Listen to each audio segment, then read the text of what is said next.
사랑하는 여러분, 오늘 우리에게 풀리지 않던 한 문제가 해결되었다 생각해 보십시오.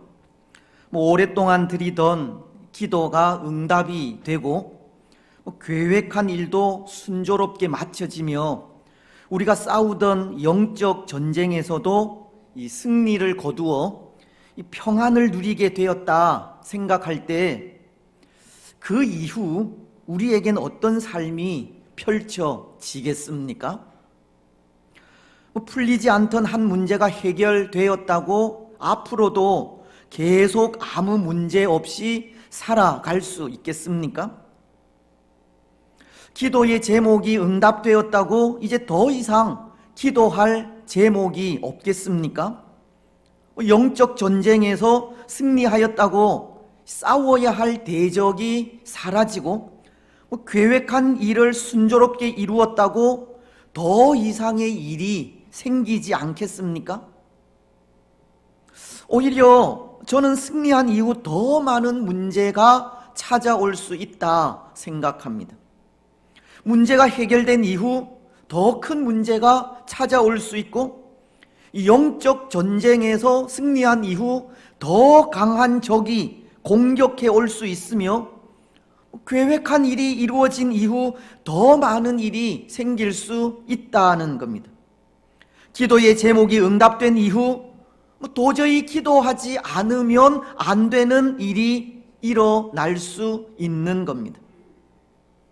하나의 문제가 해결되었다고 그것으로 모든 문제가 다 끝나버리는 것이 아니라는 겁니다. 문제가 해결되고 영적 전쟁에서 승리한 이후에도 계속해서 문제는 생기게 되고, 그래서 그 문제를 어떻게 해결해 가느냐에 따라 이 계속되는 전쟁에서의 승패가 결정이 나는 겁니다. 오늘 이 땅을 살아가는 우리에게 이 영적 전쟁은 하나님 나라에 가기까지 계속된다는 겁니다.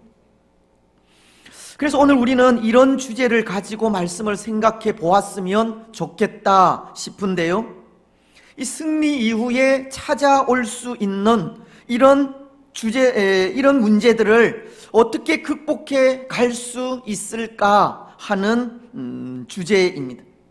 하나의 문제가 해결되고 또 한 번 영적 전쟁에서 승리를 거둔 이후 또다시 찾아올 수 있는 문제와 이 영적인 적을 어떻게 이겨 계속해서 승리의 삶을 살아갈 수 있을까 하는 것을 생각하고자 한다는 겁니다.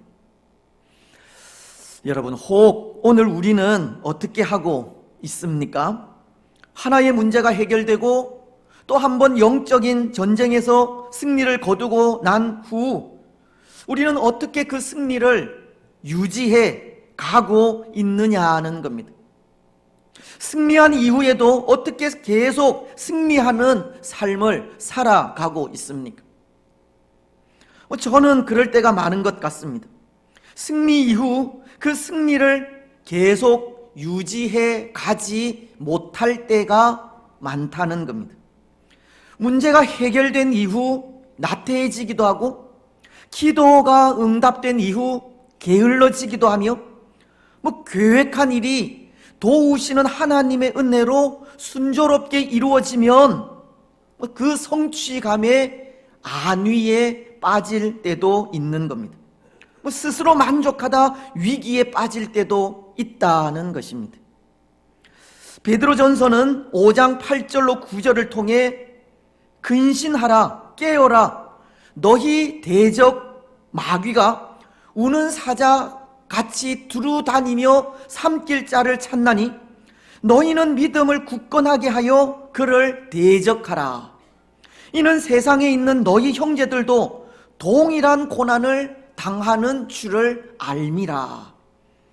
말씀은 근신하라고 하시고 깨어라고 하시며 믿음을 굳건하게 하여 마귀를 대적하라고 하시므로 이 문제가 해결된 이후나 영적으로 승리한 이후에도 계속해서 근신하고 깨어 믿음을 굳건하게 하여 이 두루 다니며 삼킬 자를 찾아다니는 마귀를 대적하라고 하시지만 그렇게 하지 못할 때가 많은 겁니다. 문제가 해결된 이후 다시는 그 문제로 인해 고통당하지 않고 영적 전쟁에서 승리한 이후 또다시 승리할 수 있도록 항상 긴장감을 가지고 깨어서 살아가야 하지만 스스로 만족하여 나태해지고 게을러질 때가 있는 겁니다.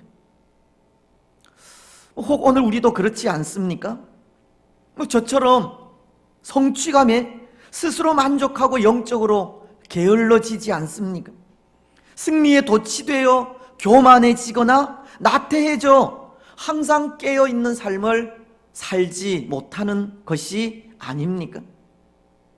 오늘 저도 그렇지만 우리 모두는 승리 이후에도 계속 승리할 수 있도록 항상 깨어 근신하시고 믿음을 굳건하게 하셔서 두루 다니며 삼킬 자를 찾아다니는 마귀를 대적하시기 바랍니다. 깨어있는 그 삶을 통해서 늘 마귀와 싸워서 영적인 전쟁에서 승리해 가시기 바랍니다. 그런데 여러분, 그렇게 승리 이후에 찾아오는 문제들은 우리 개인적인 면만이 아닌 것 같습니다. 성도된 각 사람에게만 찾아오는 문제가 아니라는 것인데요, 이 교회라는 공동체도 마찬가지입니다. 교회라고 하는 공동체에도 승리 이후에 찾아오는 여러 가지 문제들이 있다는 겁니다. 지난주일 우리가 생각한 말씀이 그 중 하나라고 해도 과언은 아닌데요, 명절 이후에 지난주일 말씀을 얼마나 기억을 하고 있을지 모르겠지만 지난주일 우리는 이스라엘 민족의 한 지파인 에브라임의 이 자존심 섞인 소리를 들을 수 있었습니다. 이스라엘과 미디안이 싸우는 그 전쟁 말미에 이 에브라임이 미디안의 두 방백 오렙과 스앱의 머리를 들고 기드온을 찾아와 왜 우리를 전쟁에 부르지 않았느냐고 불평하는 이 불평의 소리였습니다. 때로 우리는 그 불평이 전쟁에 불러주지 않은 것에 대한 아쉬움으로 생각하여 정당한 불평으로 생각하기도 하고, 이스라엘이라고 하는 전체 공동체를 생각할 때 에브라임도 이스라엘이라고 하는 공동체에 속한 지파로서 함께 싸워야 하는 전쟁에 함께 하지 못한 것을 보고 하나 된 이스라엘을 위한 아름다운 불평이라 생각하기도 하였지만, 에브라임의 불평은 그들 에브라임이 이 전쟁의 선봉에 서지 못한 이 속상함에 자신들의 존재감을 내세우기 위한 불평으로 이스라엘이라고 하는 하나된 공동체를 깨뜨리는 불평에 불과하다고 하였습니다. 이것은 다시 말씀을 드리면 이스라엘은 전쟁의 막바지에 승리를 앞에 두고 에브라임의 불평이라고 하는 문제가 찾아오게 되었다는 것을 가르치는 겁니다. 승리 이후에 찾아올 수 있는 문제가 바로 이런 문제라는 겁니다. 에브라임처럼 전쟁의 선봉에 서지 못한 자존심을 토로하는 문제라든지 혈통적인 우월감을 내세워 다른 사람들보다 크려고 한다든지 높아지려고 하는 문제, 그리고 전쟁에 참여한 자신들의 몫을 요구하면서 하나된 공동체를 파괴하는 문제가 이 전쟁에서 승리한 이후 찾아올 수 있는 문제라는 겁니다.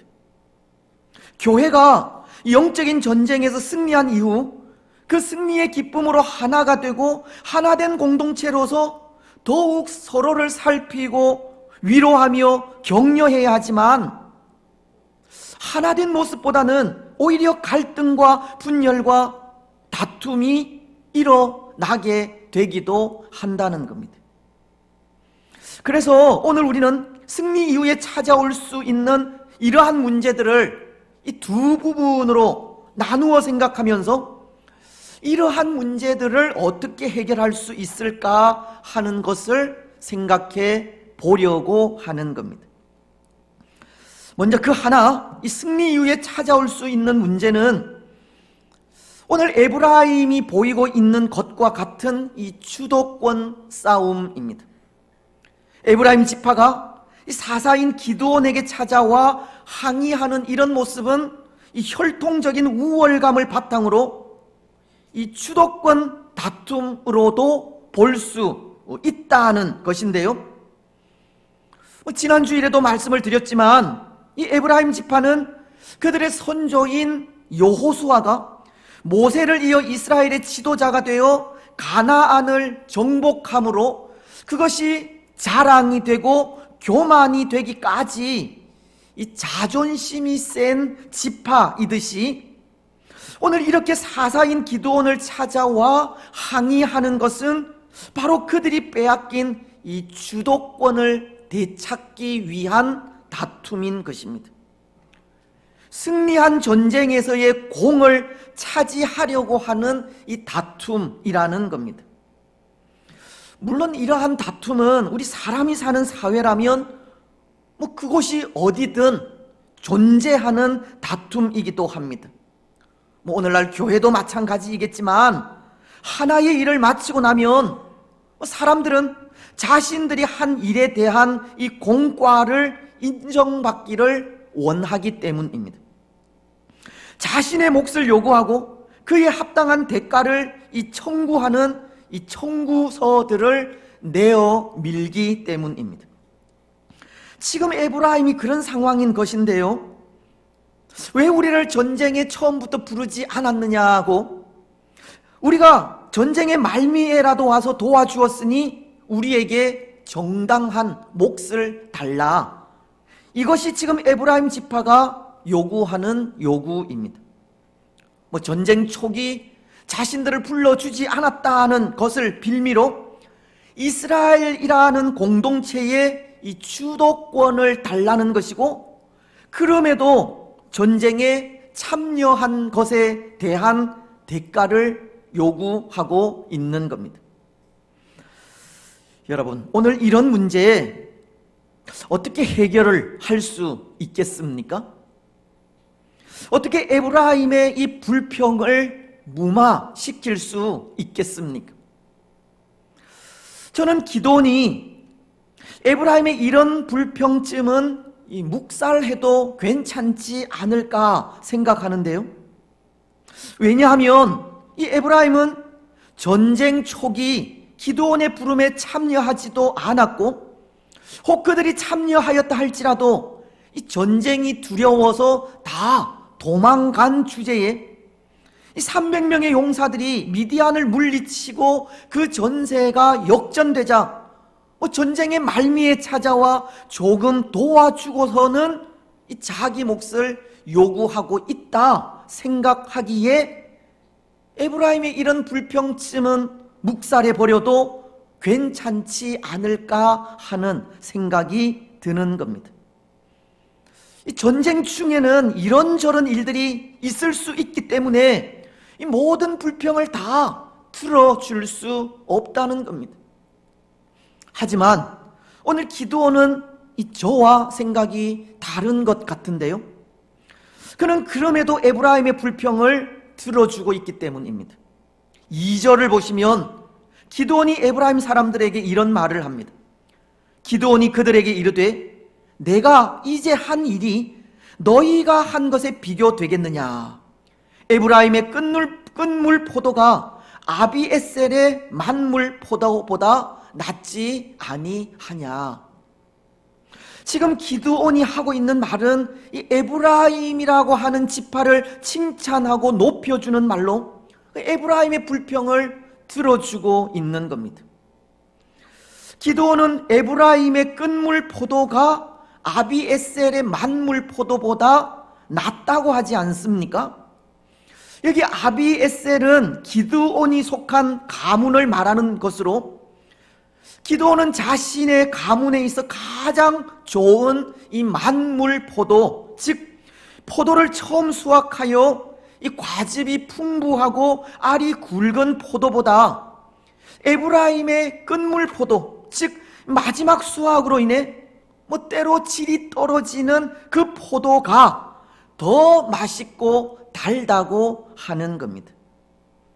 이것은 다시 말씀을 드리면, 기드온이 자신의 300명의 용사로 이룬 일보다 이 에브라임 지파가 전쟁 말미에 참여하여서 이룬 일이 더 큰 일이었고 중요한 일이었다고 칭찬하고 있는 것입니다. 3절 말씀도 상반절을 통해 이렇게 말하고 있지 않습니까? 하나님이 미디안의 방백 오렙과 스웹을 너희 손에 넘겨주었으니 내가 행한 일이 어찌 너희가 한 것에 비교되겠느냐. 지금 기드온은 에브라임 지파가 한 일에 대해 인정하고 칭찬하며 높여주고 있다는 것입니다. 때로 자신에게 찾아와 불평하는 에브라임에게 전쟁의 말미에 찾아와 조금 도운 것을 가지고 왜 그렇게 생색을 내느냐고 화를 내고 그들의 불평을 묵살할 수도 있었지만, 기드온은 에브라임 지파가 한 일을 인정하고 칭찬하며 높여주게 된 것입니다. 왜냐하면 그럼에도 이 에브라임 지파는 전쟁의 말미에라도 참여하여 그 전쟁을 도와주었기 때문입니다. 기드온이 300명의 용사와 함께 싸우는 그 미디안과의 그 고독한 전쟁에 동참하였기 때문입니다. 비록 에브라임은 혈통적인 우월감으로 자신들의 존재를 나타내고자 하는 마음은 있었지만, 이 기드온이 싸우는 그 전쟁을 외면하지 않았고 함께 동참하여 힘을 보태는 이 영적 이 동력자로서의 역할을 감당했기 때문입니다. 그들이 가진 혈통적인 우월감에도 이 전쟁을 마무리 짓는 그 작은 일도 부끄러워하지 않고 동참해 주었기 때문에 기드온은 그 일을 높이 평가하게 된 것이고 칭찬하고 인정하며 높여주게 된 것입니다. 그런데 여러분, 그렇게 기드온이 에브라임 사람들을 높여주자 3절 하반절은 에브라임의 반응을 이렇게 말하고 있습니다. 그들의 노여움이 풀리니라. 기드온이 에브라임을 인정하고 칭찬하며 높여주자 그들이 가진 불평이 사라졌다는 것입니다. 문제가 해결이 된 것입니다. 그렇습니다. 사랑하는 여러분, 오늘 교회라는 공동체는 그런 공동체가 되어야 합니다. 비록 생각과 마음은 다르다 할지라도 함께 하나님의 일에 동참하고 있다면 인정하고 칭찬하며 높여 주어야 합니다. 물론 자신이 한 일에 대한 몫을 요구해서는 안 되겠지만, 마음과 생각이 다르다고 외면하고 모른 채 하며 배척해서는 안 된다는 겁니다. 함께하는 그 모습 하나만으로도 위로하고 격려해야 하는 겁니다. 같은 신앙 고백을 가지고 한 교회를 섬겨가는 것만으로도 그 마음을 알아주어야 합니다. 시편 133편은 1절을 통해 형제가 연합하여 동거함이 어찌 그리 선하고 아름다운고 라고 말씀하듯이, 예수 그리스도 안에서 연합하여 하나된 일을 이루어 가고 있다면 그것만으로도 충분히 인정받고 칭찬받으며 높임받을 가치가 있는 겁니다. 위로받고 격려받을 자격이 충분합니다. 여러분, 오늘 우리는 함께 주의 일을 감당해 가고 있는 성도들을 바라보면서 서로를 인정하고 칭찬하며 높여주시기를 바랍니다. 비록 다른 생각, 다른 마음, 다른 뜻을 가지고 있다 할지라도 그럼에도 같은 신앙 고백을 고백하고 예수 그리스도라는 표대를 향해 함께 걸어가고 있다면 그것만으로도 서로를 알아주고 위로하며 배려하고 격려해 주시기 바랍니다. 때로 불평은 있다 하더라도 그것을 묵살하는 것이 아니라 그 마음까지도 알아주시기 바랍니다. 그래서 그 모습을 통해 혹 교회 내에 생길 수 있는 갈등을 해결하고 하나된 교회를 더욱 하나 되게 하시기 바랍니다. 이제 또 하나 승리 이후에 찾아올 수 있는 문제는 이 영적 전쟁에 대한 무관심의 문제입니다. 여러분, 비록 전쟁이 기드온과 그의 300명의 용사들의 승리로 끝나간다고는 하나 아직은 종결된 것이 아니지 않습니까? 미디안은 전쟁에서 패하게 되자 미디안의 두 방백 오렙과 스엡이 도망한 것처럼 군사들 역시 이리저리 흩어져 도망하게 되고 이 도망하는 군사들을 끝까지 추격하여 완전히 물리쳐야 그 전쟁은 끝이 나기 때문입니다. 그래서 오늘 300명의 용사들은 그렇게 도망하는 미디안의 군사들을 추격하게 되는데요, 4절은 이렇게 말씀하기 때문입니다. 기드온과 그와 함께 앉아 300명이 요단강에 이르러 건너고 비록 피곤하나 추격하며. 그런데 이 300명의 용사로 이 미디안의 대군을 물리치고 남은 군사들을 추격하는 일이 얼마나 힘들고 피곤한 일이겠습니까?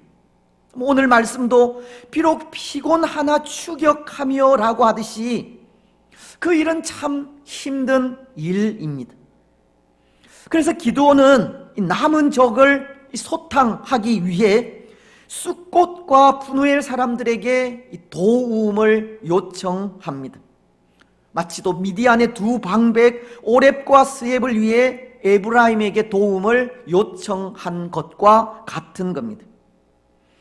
하지만 여기 숫꽃과 분우엘 사람들은 이 기드온의 요청을 이런 지하에 거절해 버립니다. 먼저 5절은 이렇게 말씀하기 때문인데요, 그가 숫꽃 사람들에게 이르되 나를 따르는 백성이 피곤하니 청하건대 그들에게 떡덩이를 주라. 나는 미디안의 왕들인 세바와 살문나의 뒤를 추격하고 있노라 하니.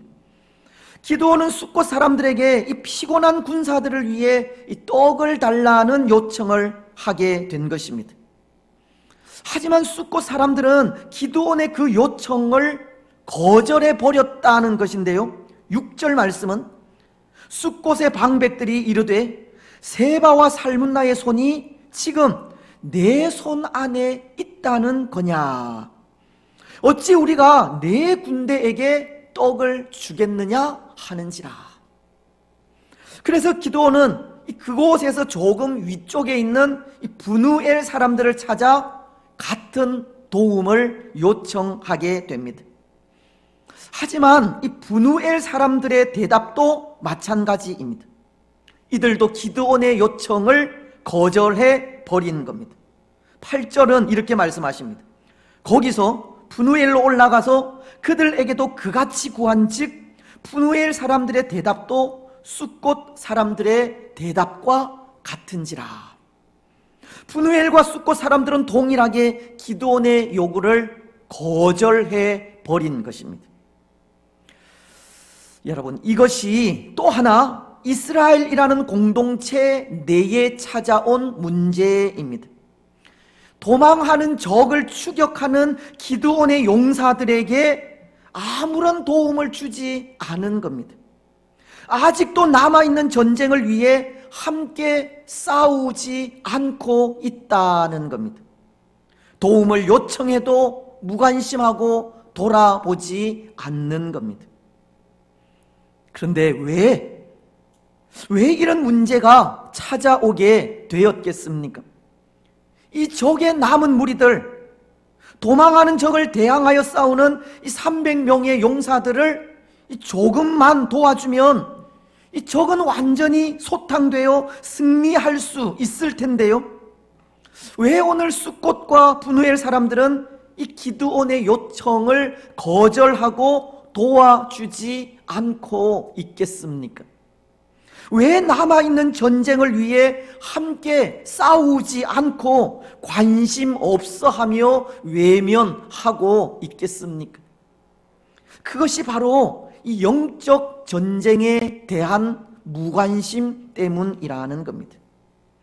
지금 이스라엘은 이 집단 이기주의로 인해 영적 전쟁에 관심을 잃고 있는 겁니다. 오늘 6절 하반절에서 이 숫꽃의 방백들이 이런 말을 하고 있지 않습니까? 어찌 우리가 네 군대에게 떡을 주겠느냐? 숫꽃의 방백들은 기드온의 군대, 즉 이스라엘의 군대를 보면서 네 군대, 너의 군대라는 말을 하고 있습니다.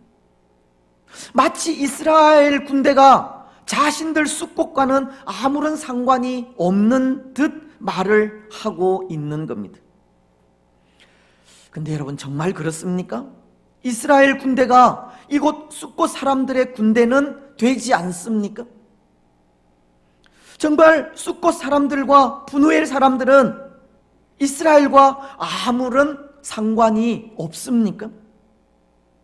여기 숫꽃은 가나안 정복 전쟁 당시 이스라엘의 지파 중 하나인 갓 지파가 정복한 지역으로 그 후손들이 사는 곳인데요.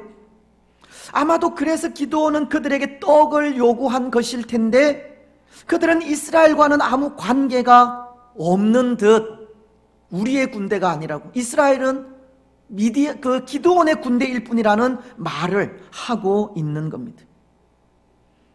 하지만 사실 이 숫꽃 사람들이, 또 분우엘 사람들이 그 요구를 거절한 것은 이 말씀을 통해서도 어떻게 세바와 살문나의 손이 지금 너의 손 안에 있느냐라고 하면서 아직 전쟁이 계속되고 있는 것을 말하고 있듯이, 남아있는 전쟁, 아직도 계속되는 그 전쟁에 관여하고 싶지 않다는 의미에서 그런 것이 아닌가 생각합니다. 이미 승리한 전쟁에서 전리품을 취하는 일이라면 모르겠지만, 아직도 끝나지 않은 전쟁에 그 마지막엔 누가 웃을지도 모르는데 왜 확신도 없는 전쟁을 도와주어야 하느냐 하는 겁니다. 이 숫꽃과 분우엘 사람들은 자기들밖에 생각하지 못하고 있는 겁니다. 지금 이스라엘은 집단 이기주의에 빠져 있다는 것입니다. 집단 이기주의에 의해 영적 전쟁에 관심이 없는 그런 상태인 것입니다. 하지만 이스라엘이 이렇게 영적 전쟁에 관심을 가지지 않는다면 이스라엘이라고 하는 공동체가 분열되고 허물어지는 것은 금방입니다. 지파마다 자기 몫을 주장하고 영적인 공동체인 이스라엘과 자신들과 아무런 상관없는 양 생각하게 된다면 영적 결속력의 붕괴와 하나님의 도우시는 손길의 부재로 인해 이스라엘은 한순간에 허물어질 수 있다는 겁니다. 저는 항상 생각하는 것이 이 공든 탑도 한순간에 허물어진다는 것인데요. 때로 사람들은 공든 탑이 무너지랴라는 말로 힘들게 쌓아 올린 탑은 쉽게 무너지지 않는다는 생각을 하지만, 그 공든 탑도 힘들게 쌓아 올린 그 돌들이 하나씩 둘씩 빠져나가면 무너지는 것은 금방인 것입니다. 어쩌면 오늘 교회도 그렇고 이 시대도 그렇게 되어가고 있다는 생각이 들기도 합니다. 지금 이 순교의 피로 쌓아 올린 교회의 십자가가 허물어지고 있지 않습니까? 목숨을 바쳐 지켜낸 신앙의 자유가 사라져 가고 있습니다. 하나님과의 만남이 줄어들면서 하나님과의 관계가 멀어져 가고 있는 겁니다. 때로 상황이 좋아지면 그때 지금보다 더 열심히 하나님을 예배하면 되지 않겠느냐 생각하지만, 그러한 생각들이 마치 공들여 쌓아 올린 그 영적인 돌들이 하나씩 둘씩 빠져 나아가는 것과 같고, 결국 그것은 우리의 신앙을 허물어져 가게 하는 겁니다. 물론 그렇지 않다면 참 다행이지만, 오늘 우리는 우리도 모르는 사이에 영적인 일에 관심을 잃어가고 있고 예배하는 일에 멀리하고 있으며 하나님을 가까이 하지 않고 있는 겁니다. 모두가 함께 싸워가야 하는 영적 전쟁에 점점 관심을 잃어가고 있는 겁니다. 그렇다면 그런 신앙으로 이 교회라고 하는 공동체가 유지되어 가기는 힘든 겁니다. 이스라엘이 지파 이기주의로 이 영적 전쟁에 무관심하게 될 때 이 영적 결속력의 붕괴와 하나님의 도우시는 손길의 부재로 그 공동체가 허물어져 가듯, 교회도 이 영적 전쟁에 대한 무관심이 한순간 교회를 허물어뜨릴 수 있는 겁니다.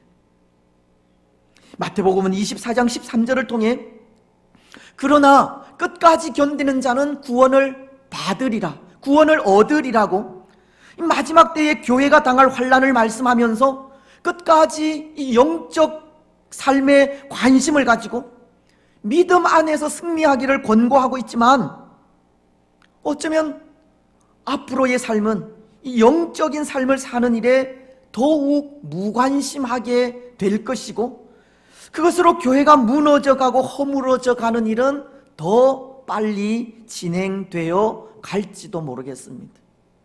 머지않아 교회의 파괴는 더욱 급속도로 이루어져 갈지 모르겠다는 겁니다. 더군다나 마지막 때에는 성도들이 예수님 때문에 당하는 환난이 더욱 심해진다고 하지 않습니까? 마태복음은 24장 9절을 통해 이렇게 말씀하시기 때문입니다. 그때에 사람들이 너희를 환난에 넘겨주겠으며 너희를 죽이리니 너희가 내 이름 때문에 모든 민족에게 미움을 받으리라. 마치 오늘 기드온이 예수님께서 사람들에게 멸시를 당하여 버림받은 것처럼 에브라임 지파에게 불평의 소리를 듣고 숫곳 사람들에게 외면을 받으며 분우엘 사람들에게 무시를 당하고 있듯, 오늘 성도된 우리들도 그렇게 예수님 때문에 당하게 될 환난이 더욱 심해져 갈 것이라는 겁니다. 그때 교회는 정말 손쓸 틈도 없이 무너져 내릴지도 모르겠다는 겁니다. 그렇습니다. 오늘 우리는 그런 일이 일어나기 전에 다시금 이 영적 전쟁의 중요성을 깨달아 알아야 합니다. 다시금 영적인 일에 관심을 가져야 하고, 지금까지 쌓아 올린 신앙의 공든탑을 잘 지켜가야 합니다. 우리 자신만 생각하는 개인 이기주의에서 벗어나야 하고, 아직도 남아있는 영적 전쟁을 소홀히 하지 말아야 하며 하나된 모습으로 담대히 싸워가야 합니다. 요한복음 16장 33절을 통해 이렇게 말씀을 하십니다. 이것을 너희에게 이르는 것은 너희로 내 안에서 평안을 누리게 하려 함이라. 세상에서는 너희가 환난을 당하나 담대하라. 내가 세상을 이기었노라. 오늘 우리에겐 아직도 남아있는 영적인 전쟁으로 인해 이 세상 속에서 환난을 당할 수도 있지만, 이미 세상을 이기신 예수님을 바라보고 담대하게 나아가야 하는 겁니다. 예수님의 승리가 우리의 승리임을 기억하면서 끝까지 영적인 삶에 관심을 가져야 합니다. 사랑하는 여러분, 오늘 우리가 싸워가는 이 영적 전쟁을 가볍게 생각하지 마시기 바랍니다. 서로가 서로를 도와가면서 함께 싸워가시고 끝까지 우리 신앙을 잘 지켜가시기 바랍니다. 그래서 그 삶을 통해 우리 주님 다시 오시는 그날까지 교회 공동체를 잘 보존해 가시기 바랍니다. 이제 말씀을 맺겠습니다. 사랑하는 여러분, 오늘 우리가 싸우는 영적 전쟁은 아직 끝나지 않았습니다. 하나의 문제가 해결되고 또 한 번 영적 전쟁에서 승리하였다고 그것이 끝이 아니라는 겁니다. 우리에게는 하나님 나라에 갈 때까지 중단 없는 전쟁이 놓여 있는 겁니다. 오늘 우리는 그 중단 없는 전쟁에서 계속 승리할 수 있도록 항상 깨어 근신해야 하고 굳건한 믿음을 가져야 합니다. 또 교회로서 같은 신앙 고백을 고백하고 예수 그리스도라고 하는 표대를 향해 함께 걸어가고 있다는 사실로 서로를 알아주고 위로하며 격려하면서 신앙의 삶을 살아가야 합니다. 그리고 영적인 전쟁에 더욱더 관심을 가지고 이미 승리하신 예수님으로 인해 담대하게 살아가야 합니다. 그 삶이 계속되는 영적 전쟁에서 승리할 수 있는 길이기 때문입니다. 여러분, 항상 깨어 근신하시고 굳건한 믿음을 가지시기 바랍니다. 같은 신앙 고백을 고백하고 예수 그리스도라는 표대를 향해 함께 걸어가고 있는 하나 된 교회로서 서로를 알아주시고 위로하시며 격려하시기 바랍니다. 그리고 영적 전쟁에 더욱 관심을 가지시고 예수님 다시 오시는 그날까지 이미 승리하신 예수님으로 인해 평안과 담대함으로 나아가시기 바랍니다. 그래서 그 삶을 통해 끝까지 견디고 이겨 마침내 구원을 받는 복된 성도들이 되시기를 주님의 이름으로 축복합니다.